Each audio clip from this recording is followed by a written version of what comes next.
Espero que você fique aqui com a gente, claro, até o final e Ficarei. participe também. A todos os panelistas, que sintam-se à vontade, de verdade, para falar, tá? Como a Lizzie fez agora. É, the floor is yours, tá? Vocês são quem mais a gente quer ouvir falar, tá bom? É, Obrigada, Arthur. Eu agradeço obrigado. muito o convite para participar, para É a Liz isso, também. a Obrigada, gente Liz. agradece, tá? E a gente tem mais duas apresentações hoje, imperdíveis. Agora quem vai falar para a gente é o Fernando Fernandes, o Sufian, o Drubi, e eu passo a palavra para eles agora. Eu acho que é o Sufian, acho que é você que vai começar, parece, né? Pelo visto. Isso. Bem-vindo. Obrigado. Só vou compartilhar isso. Espero que vocês consigam me ver. Se alguém puder confirmar. Sim. Ok, obrigado. Então, eu vou falar em português também, eu sou brasileiro. O Fernando já vi que ele está aqui. Eu vou começar, depois eu passo a palavra para o Fernando. Fernando, como a gente combinou, eu controlo aqui. E então você vai me dizendo, à medida que você queira, na sua apresentação, que eu mude. Meu nome é Sufian Drubi, eu sou da Faculdade de Direito de Dundee, sou brasileiro, eu passei por algumas faculdades no Brasil. O coautor quem está escrevendo comigo, quem está apresentando comigo é o Fernando Fernandes, que é da Faculdade de Educação Comunitária aqui de Dundee. Mas hoje a gente vem como membros, como diretores do Just Transition Hub, que a gente criou no passado, lançou no passado, está ainda bastante incipiente, bem no começo. E a ideia do Just Transition Hub é falar de uma transição justa, né, para uma economia de baixo carbono. E qual que é o meu interesse na parte da educação? Porque eu tenho uma crença muito firme de que vai ser impossível transitar para uma economia de baixo carbono de forma justa se nós não tivermos a educação aí para nos ajudar. Mas acho que está um pouco claro que eu não sou um especialista em educação. Essa parte vai ficar com o Fernando. Então, o nosso trabalho ele é mais conceitual, ele não tem estudos de caso, a gente ainda não chegou nessa parte ainda, mas eu acho que a gente já tem aqui algumas ideias que valem a pena ser compartilhadas. Eu gostaria muito de ouvi-los a respeito dessas ideias, e eu acho que isso a gente traz aqui, tem bastante sinergia com aquilo que já foi dito, eu fico bastante feliz.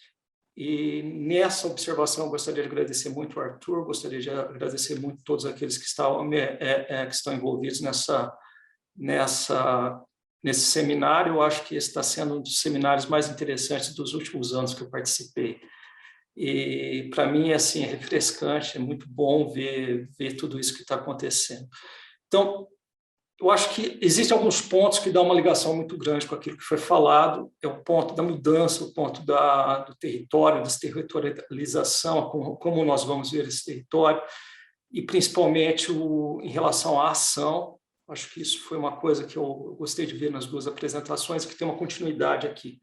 E existem alguns outros lados que a gente está trazendo também, que é o lado do espaço e do tempo. Quer dizer, a gente não pode ficar muito da perspectiva da transição justa, a gente não pode ficar muito focado no local, a gente tem que prestar atenção naquilo que está acontecendo em outras localidades, e principalmente aquilo que está acontecendo por causa de ações nossas. Eu vou trazer alguns slides a respeito disso. E também em relação ao tempo, porque eu vou trazer também a questão de gerações futuras aqui. Então, o primeiro slide ele vem lá, eu começo com algumas coisas a respeito do Senhor dos Anéis. No começo do Senhor dos Anéis, no filme, no livro, isso já está mais perdido, mais para frente. Então, tem essa mensagem, né, de que a gente está vendo uma grande transformação ocorrer. E como no Senhor dos Anéis, a transformação que ocorre na terra, no ar, na água, é provocada por ações humanas, né? O Senhor dos Anéis deixa isso bem claro, uma crítica muito grande àquilo que o ser humano está fazendo. E aquilo, nós estamos provocando essa mudança, né? Então, nós estamos provocando essa mudança de diferentes formas. Eu só vou chamar a atenção de vocês para duas coisas. Uma economia baseada em combustíveis fósseis, uma economia baseada em grandes emissões, é uma economia baseada em injustiças, né? É uma economia que promove injustiças e que é baseada numa visão utilitária da natureza e do próprio ser humano, né? Então, a gente vê isso também no Senhor dos Anéis de forma bastante gritante, né? A maneira como as árvores são derrubadas para construir equipamentos militares, e a gente também vê os seres sendo tratados de forma utilitária. No Senhor dos Anéis, um grupo inteiro de seres é criado para poder servir aquilo, e hoje a gente ainda está usando trabalho escravo para fazer muita coisa que a gente usa no dia a dia, como, por exemplo, bateria de celular, né, que todo mundo usa. Então, a transição justa, ela pensa nessa transição, ela pensa em como nós podemos reagir para isso, e a gente pode reagir para isso tudo, né? Então, de um lado a gente está causando, mas a gente tem que reagir. E a gente reage pensando numa transição para uma economia de baixo carbono, mas essa transição pode ser muito ruim também se a gente não trouxer o aspecto de justiça. Com isso eu vou para esse slide. Esse slide ele está pedindo por uma mudança de paradigma. Uma mudança de paradigma na maneira como que a gente vê a natureza, como a gente vê os outros e como a gente define injustiças. Então, a natureza a gente tem que mudar, tanto a natureza quanto o outro, quanto o ser humano, a gente não pode, a gente tem que abandonar o utilitarismo nisso. E aí eu tenho 2 exemplos bons daquilo que pode acontecer, né? Uma mudança de paradigma. A Constituição do Equador atribui direitos à natureza, vê a natureza como sujeito de direitos, isso é um ponto extremamente positivo. E outro exemplo é a Convenção 69 da OIT, que realmente nos requer que a gente reconheça os indígenas, né? A Convenção fala dos povos indígenas, da maneira como eles se reconhecem. E eu acho que a educação é crucial para isso. Do ponto de vista das injustiças também, a gente precisa entender a injustiça, não só, eu já mencionei isso antes, não só a injustiça que é causada aqui, aquilo que a gente está vendo, mas a injustiça que é causada através do tempo para gerações futuras, e a injustiça que é causada por ações nossas aqui, que reverberam em outros lugares, né? Então, a gente precisa do meu ponto de vista, a nossa proposta é que a educação ela tem que tentar criar essa consciência desses novos paradigmas, trazer solidariedade e equipar o indivíduo, equipar o ser humano para uma ação, né? E essa ação vai ser uma ação de resistência ao modelo utilitário, ao modelo neoliberal, e vai ser uma ação de construção em cima de novas percepções daquilo que é justiça. Então, o significado da transição justa ele é tripartite. Então, ele pensa em termos de espaço, essa ideia mais cosmopolita de que nós vivemos no mesmo globo e que aquilo que um faz afeta o outro. Ela tem um significado temporal, ela olha para o futuro, né? E pensa se aquilo que nós estamos fazendo hoje é suficiente para efetivar uma transição de forma urgente. E ela também pensa em justiça. Então, são 3 pontos: espaço, tempo e justiça, novos conceitos de justiça. Tá? Eu posso entrar em mais detalhes nas perguntas, eu não quero trazer os aspectos muito técnicos, muito mais maçantes disso. Então, a gente usa a base metodológica é dada pelo Just Framework. Esse Just Framework ele foi desenvolvido pelo Rafael Heffron e pelo Darren McCauley há alguns anos atrás. Ele está sendo bastante usado, né? E aqui dá para a gente ver tanto o espaço, não sei se vocês conseguem ver meu mouse aqui. Então, tem o espaço e o tempo embaixo, né? É justamente isso que eu acabei de falar, e diferentes dimensões de justiça. A minha ênfase vai ser nas dimensões de reconhecimento, justiça de reconhecimento, que é preciso reconhecer o outro, principalmente se o outro for vulnerável, da maneira como o outro se reconhece. a ideia de cosmopolitanismo, né, que a justiça ela não pode ser apenas local nesse conceito, e as outras dimensões acho que são mais fáceis de serem apreciadas. Então, distributiva, uma justiça que visa distribuir não apenas os benefícios, mas também os custos de projetos de desenvolvimento, procedimental e restaurativa. Essa ideia de justiça restaurativa é o quê? Ela tenta prevenir que a injustiça ocorra, e se a injustiça ocorre, ela vai atuar não só para reparar a justiça, mas para reparar o tecido social no qual essa injustiça ocorre. Então, é muito mais amplo do que o conceito tradicional que a gente tem de justiça, aquela justiça do judiciário. E nessa parte a gente traz a proposta de que a educação, a gente bebe muito no Paulo Freire, em alguns outros, o Fernando vai falar um pouco mais sobre isso. A educação ela tem que ser crítica para poder permitir uma mudança de paradigma, ela tem que ser uma educação de coexistência, né, que permite a construção de solidariedade. Precisa também ser uma educação que prepare o indivíduo para a resistência e ação, a equipe para isso. Eu não vou entrar em muitos detalhes disso, eu posso voltar aqui, caso tenha interesse, mas eu quero só ilustrar com alguns exemplos, né? Então, injustiças contra os mais vulneráveis. Eu trouxe aqui casos de injustiças históricas contra comunidades indígenas. O primeiro é no Equador.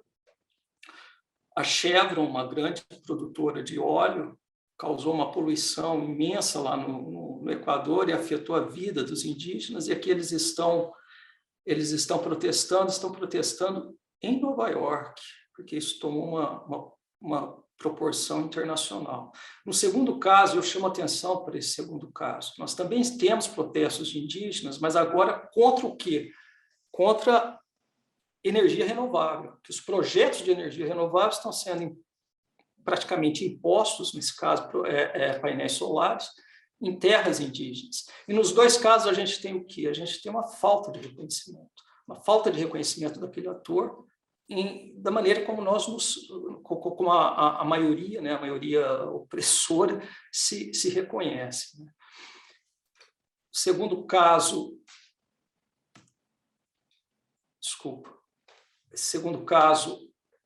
primeiro são o Youth Strike Climate em Londres, em 2019, e a gente vê crianças aqui muito bravas, né? Por quê? Pela frustração de não conseguir, uma das frustrações é não conseguir participar dos processos que a gente tem hoje. Então, aí a gente vê problema de justiça do ponto de vista procedimental, mas não só isso, também um problema em tempo, a questão do tempo. Né? E do outro lado, a gente tem um outro problema que vem com essa transição para uma economia de baixo carbono, porque na medida que a gente começa a transição, ela tem dois lados: investimento em energias renováveis e desinvestimento nas energias que são baseadas em combustíveis fósseis. E no desinvestimento você pode criar o quê? Muito desemprego. Né? Muito desemprego. E a gente tem que falar disso. Né? Principalmente se esse desemprego é causado em geração que não consegue se recolocar no mercado. Problemas com o próprio processo democrático. Então, isso é na Austrália, foi a eleição climática na Austrália, que foi um fiasco muito grande. E nós temos aí membros do parlamento com carvão dentro do parlamento, representando que a luta pela manutenção do status quo e fora, de novo, estudantes. Último exemplo é sobre injustiças ocultas, né? Então, cobalto sendo extraído na República Democrática do Congo com mão de obra escrava e infantil. E esse cobalto vai em muitos telefones celulares. Então, com isso eu vou passar para o Fernando, só relembrando qual que é a nossa proposta. Então, uma educação crítica para poder reaprender como olhar a natureza, como olhar o outro, como redefinir justiça, de coexistência para tentar criar solidariedade, né? A ação tem que ser não só individual, mas coletiva. E a transição justa, ela tem que ser urgente, global e justa, né? Diferentes dimensões de justiça. Então, estou passando agora para o Fernando. Fernando? Boa noite, vocês me veem? Sim. Ok, eu não estou me vendo aqui na câmera, mas eu espero que todos estejam.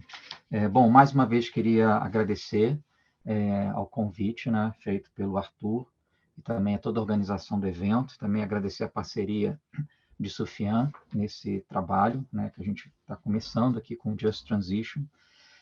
O meu nome é Fernando Lanes Fernandes, eu sou brasileiro, de Niterói, no Rio de Janeiro. Vivo aqui na Escócia já faz mais que 10 anos, mas nunca perdi meus vínculos com o Brasil, né? Especialmente com o meu Fluminense, né? Que espero seja campeão esse ano. Bom, um dos desafios que está colocado em relação a essa discussão sobre transição justa, como o Soufiane colocou, é a dimensão educacional, né? Pode passar o próximo, por favor, Soufiane? Quando a gente pensa numa pedagogia da transição justa, a gente tem que entender que pedagogia, obviamente, não é apenas uma técnica, né, do aprender. A pedagogia, ela é um processo político, né? O Paulo Freire nos ensinava isso. Ou seja, o fazer pedagógico, né, o ensinar, ele tem que estar imbuído de uma perspectiva crítica, transformadora, né, de agência no mundo. E eu acho que esse deve ser o papel da educação, o papel dos educadores. E nem sempre é possível, porque, infelizmente, as práticas pedagógicas em muitas escolas, né, elas se resumem à pedagogia do aprender, né, acrítico, né, da educação bancária. Então, fica aí essa questão fundamental. Pode passar o próximo, por favor, Sofia? Para a gente pensar a questão da pedagogia, da transição justa, eu sempre gosto de usar essa imagem, porque ela é bastante provocadora, né? De como que a gente constrói um olhar sobre o mundo, sobre, né, aquilo que está à nossa volta, e que a gente não para questionar de onde, né, que vem esse olhar, como que esse olhar é construído, quais são as matrizes, né, que orientam a formação desse olhar. E quando a gente olha, né, essa imagem de um mapa mundi aparentemente invertida, inclusive sem, né, a Europa no centro, isso nos faz pensar um pouco justamente como que determinados olhares, né, que nós criamos em sociedade, eles são muito enraizados, né, muito colonizados em certas formas, e que não nos fazem perceber a realidade de uma outra forma. E isso acaba criando, né, barreiras que impedem a construção de um olhar crítico, né, de um olhar a partir de um outro ponto de vista, a partir de uma outra perspectiva, né? Passando o próximo, por favor.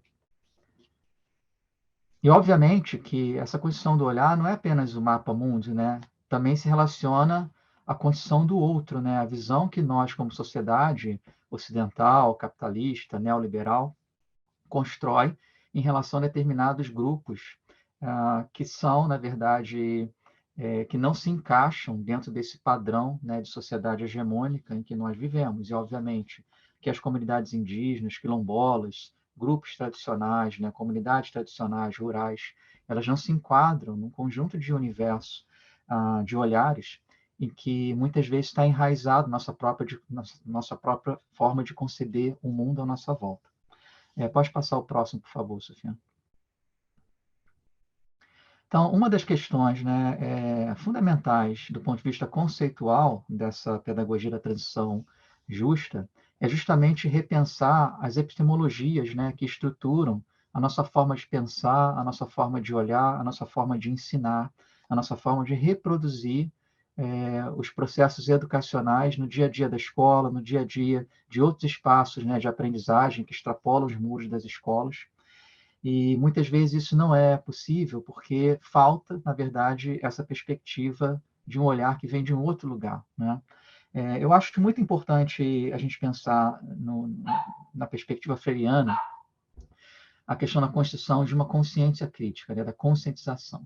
Todavia, essa conscientização não pode simplesmente se limitar a uma visão dualista, né, ou binária, do oprimido ou opressor, né? Existem áreas, né, cinzentas, inclusive elementos estruturantes dessa forma de pensar, que precisam ser analisadas a partir de um olhar epistemológico, né? Então, essa que é a questão que a gente levanta aqui, que é da relação com a natureza, a relação com o outro, né? E questionar a forma com que nós estruturamos o nosso pensamento no dia a dia. Uma coisa que é muito interessante da experiência de morar no estrangeiro, de ter contato, né, com outras realidades diferentes da nossa cotidiana, é justamente nos defrontar, né, com essa diferença.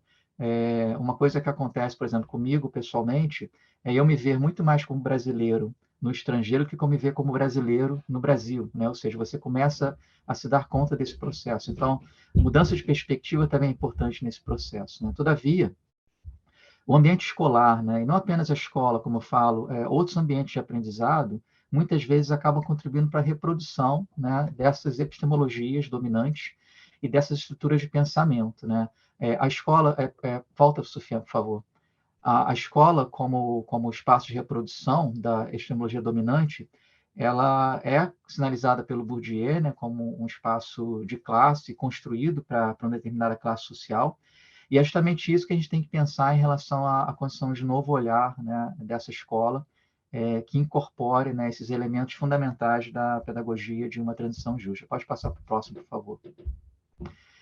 Então, obviamente, a gente tem que pensar nos elementos de ruptura, né, que se apresentam dentro desse novo paradigma, e isso, na verdade, se coloca em relação à incorporação, né, de epistemologias não dominantes.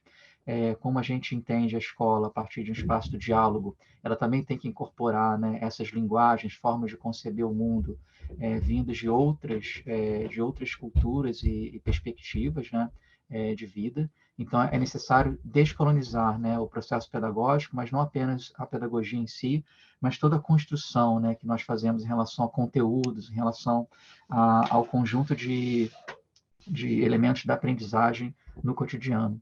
E, a partir daí, é possível pensar não numa ruptura total, né, com essa epistemologia dominante, mas dentro daquilo que o Boaventura Sousa Santos chama de ecologia do saber, né? Ou seja, como que nós podemos criar canais ou linhas de diálogo, né, de conversação entre epistemologias, né, periféricas e dominantes. Talvez esse seja o ponto central, sobretudo quando a gente pensa, por exemplo, educação de ciência, né? Como que essa epistemologia, que está sobretudo centrada no positivismo, né, e na produção de evidência, etc., ela é capaz, né, ela se coloca à disposição de dialogar com outras perspectivas que nem sempre, né, correspondem às expectativas, por exemplo, do discurso científico, da narrativa científica. Então, isso é um elemento muito importante. E daí vem, obviamente, questões que o Paulo Freire nos ensina, né, a questão da ação prática, da prática transformadora, né, e, sobretudo, pensar isso no cotidiano a partir dessa decolonização do olhar, né? Decolonização da nossa prática. Isso é um elemento muito fundamental. Uma coisa que não falei ainda, diz respeito à elaboração de uma pedagogia da convivência, né? Essa ideia de pedagogia da convivência é algo que eu venho desenvolvendo junto com outros dois colegas no Rio de Janeiro, sobretudo a partir do trabalho do professor Jair de Souza e Silva e do professor Jorge Luiz Barbosa, que é a ideia de contrapor uma pedagogia da monstrualização, né? Ou seja, como é que a sociedade constrói monstros sociais, e não necessariamente vistos como monstros, mas como outro, né? E como que você precisa construir noções, né, e que são aprendidas, né, no cotidiano, no fazer cotidiano, que nos ensinem a olhar o outro, né, a aprender o outro, a aprender outras realidades a partir de um outro olhar. E, na verdade, isso precisa ser uma base fundamental para essa pedagogia da transição justa, porque sem que nós mudemos, né, a nossa perspectiva em relação a esse olhar epistemológico, né, do que é a ciência, do que é o conteúdo, do que é a natureza, como Sofia colocou, nessa visão tradicional de se ver a natureza como um instrumento, como apenas algo a se extrair, não é possível mudar para essa transição. Então, o processo educacional ele acaba sendo fundamental, né, para essa mudança de paradigma, porque ela constrói, é possível construir novas estruturas de pensamento, novas formas de olhar para essa realidade a partir de outros parâmetros, né, de outras linguagens. Eu vou passar agora para o Sufjan para a gente tentar fazer uma amarração final, a gente só tem 2 minutos, e a partir daí a gente pode abrir para um diálogo. A ideia, eu acho que era mais provocar, né, uma discussão do que necessariamente apresentar ideias fechadas.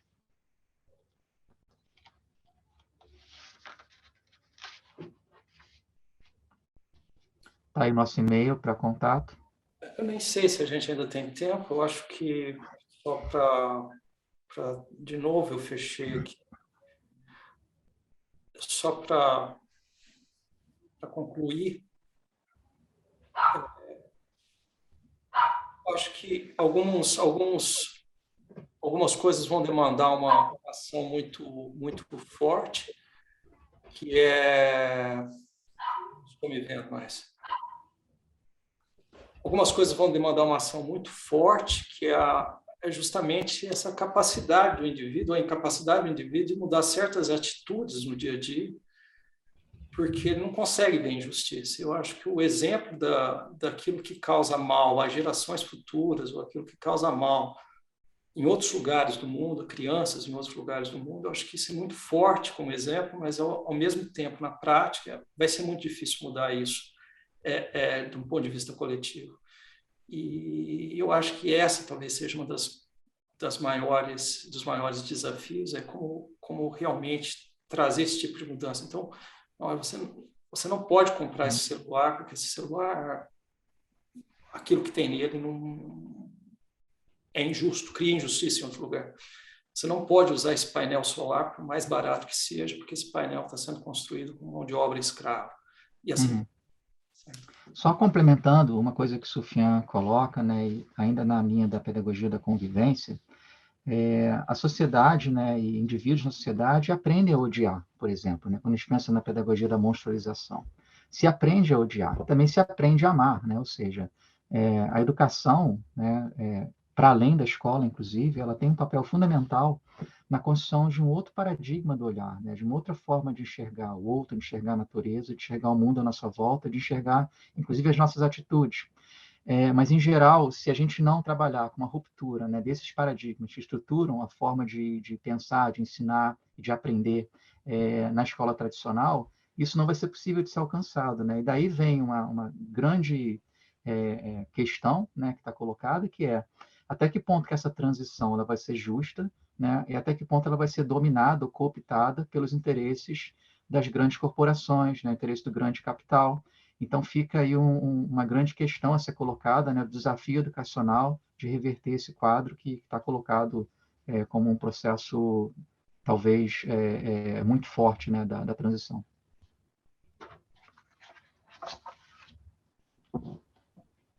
Fernando, Sufjan, muito obrigado.